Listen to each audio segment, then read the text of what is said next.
Is this Contra clone any good on Switch? Super Cyborg is coming to the Nintendo Switch on the 1st of April in all regions, and yes, it has already been out on Steam, but now it's getting ported over to the Nintendo Switch, and we were lucky enough to be contacted by the game devs and given a review code before launch to test it out and see what we thought about it to make this video. So what do I think about it? Okay, so straight up, this game is absolutely nails.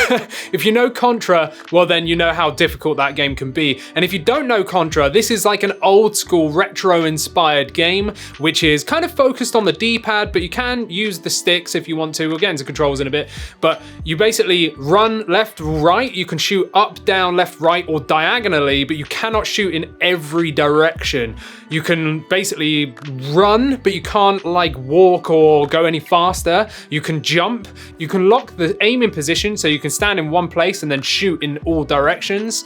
You can prone as well, so you can lay down and shoot. There's upgrades as well, so you can actually upgrade your gun into like different weapons essentially. And there's a whole array of different baddies and levels to get through. So when you start this game, you've got two options. You can either play single player, which is really, really hard, or there is two player, which actually works really well, as long as you've got someone that kind of knows what they're doing, or someone that's kind of a little bit more experienced with these games, because if you're both not having a clue about these kind of games, you might trip each other up a little bit. So there's 7 levels in total in this game, and pretty much the whole aim is to get to the end of each level where you will fight a boss and then progress onto the next level. You get 3 lives, but kind of 4, so you get like 3 orbs in the corner, and once you've got rid of all of those 3, well then you've got like essentially 1 life left, and then if you get hit then, well then you're dead. This is the kind of old school game where if you get hit once, you are dead. So 1 hit is a kill, you are dead, that's it. So 4 hits and you're game over.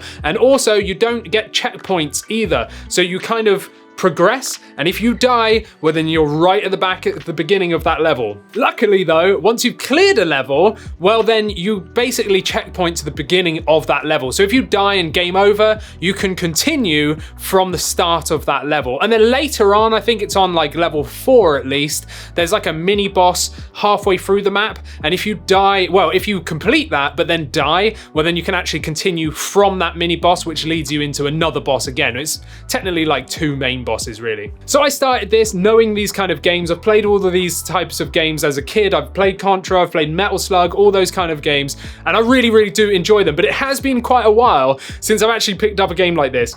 And oh my days, it was so hard.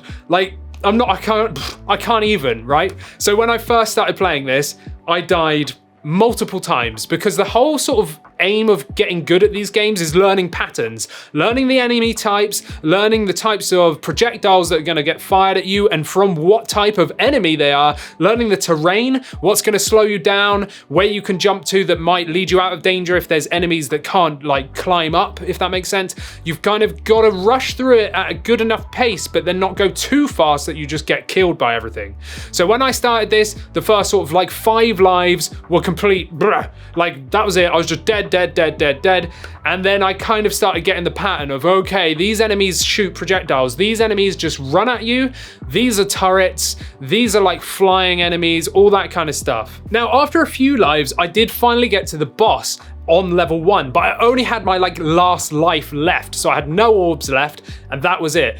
And I died probably halfway through the boss fight, and oh, it was so rage infuriating because after that, I couldn't get any further. So this is the kind of game that you get rage quit for, you know? Like you just go, ah! And then you're like, ah! And then you start playing worse because you get angry. So you have to kind of chill, you know, relax. It's all good. Come back to it. You're fine. And then you kind of progress a little bit better. That wasn't the case for me. I just kept getting worse and worse and worse and worse. And I kept dying and I kept dying and I kept dying and I kept getting angry. And it annoyed me so much, I actually had to go and get Christina so she could play with me 2-player so we could actually try and get through some of this game so I could do a video on it, right? So I got Christina, we went 2-player mode, and I forgot to say at the beginning, you can customize your Cyborg. So your Super Cyborg, you've got like 2 versions, which pretty much look exactly the same. One's kind of got like shoulder pads on, one doesn't. Don't really see the point in it personally.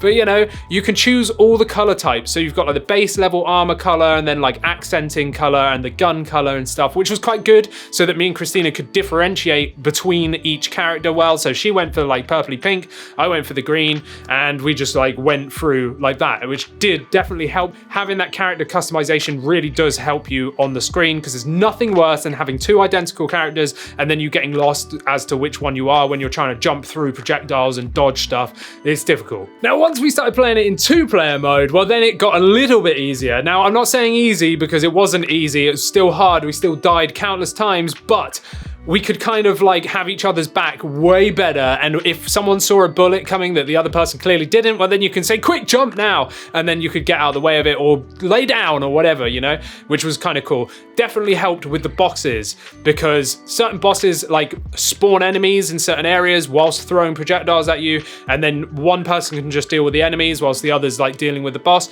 Kind of did help there. Now you do get flying like orbs that go across the screen. And if you shoot them, you can get power-ups or like invincibility, that kind of stuff, and different weapon upgrades. But if you get hit and you die, then you've lost all of that upgrade, which was so frustrating, because the amount of times we should have had upgrades for the boss, then we died just before it, and then we had to do it like stock.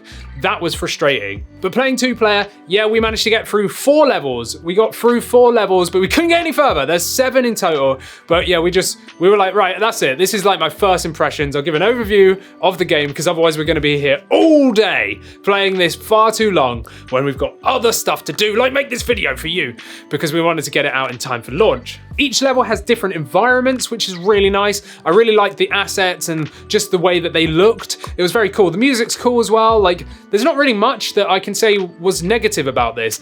Obviously, it's hard. It's made in an old school way, so you have to jump at the right time. If you feel like a bullet's gonna miss you, it probably ain't. It's probably gonna hit you and you're probably gonna die. So it's all about precision and kind of taking it slow whilst being steady, if that makes sense. If you take too long, well then enemies are just gonna keep coming at you. So you do have to kind of like steam ahead. You can't go backwards. And if you're going up platforms and you go to like jump back down, as soon as you touch the bottom of the screen, you're like instant dead. But the 4 levels we did play were really, really fun. Again, those environments were really nice. I liked the sort of differences between them. There was one that was a little bit cluttered and kind of took you a minute to kind of go, okay, like there's very little depth perception here, that everything's just there. So you couldn't really see that depth, which helps you sort of like see where your character is and stuff. But after like 5 minutes, to be honest, it was all right. So what do I think about Super Cyborg? Well, straight up, I think it's absolutely nails. This is really, really hard. So if you're a glutton for punishment, then you're probably gonna love this. If you like retro shooters like Metal Slug or Contra or any of those kind of games, then this is probably something you're gonna really, really enjoy.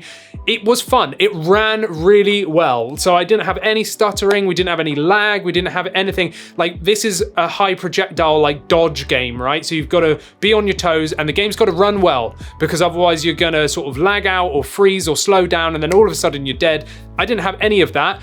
All of our deaths were purely by our own fault, which is good. It means the game's well ported over. The controls were great. Again, like I said at the beginning, you can either use the D-pad to move around and aim, or you can use the control stick to do that.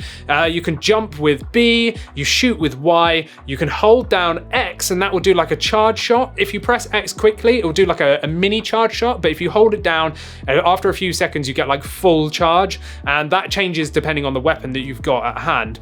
But the controls were great, very, very simple to use. I really enjoyed that. It's an easy game to get into, but it's very frustrating. It's gonna be one of those ones that you want to take some time and get good at it. You need to be like kind of patient with a game like this rather than just dive in, because you're gonna get rage quit central. But yeah, do I recommend it? If you're an old school fan of old school games, then this is probably gonna be one for you. If you're a modern gamer, you might not like it. If you've got Nintendo Switch Online Expansion Pass, try, is it called Alien Soldier on the Sega Genesis, the new games that have just come. It's very similar to that. If you get on with that, well then check out Super Cyborg. But yeah, It launches on April the 1st. I actually think it's really good. I do. It's very frustrating. I am going to get to the end of this game because there's only there's only 7 levels and we are at 4. And I thought as well, just going back to like stuff, I thought if I quit out, then that's it, game over. But no, it actually saved and it said, do you want to continue? And I was like, oh, okay. So we can just continue on from level 4 again when we go to play next time, which is really cool. But yeah, that's Super Cyborg on the Nintendo Switch. So if you're interested in these kind of games, well, then maybe you want to see about those new Sega games where I mentioned Alien Soldier. And if you do, well then click here because I've done a video about me playing through the latest Sega games that have just come to the Nintendo Switch Online expansion pack. And well, you might want to play those because they're old school, like this one's inspired by.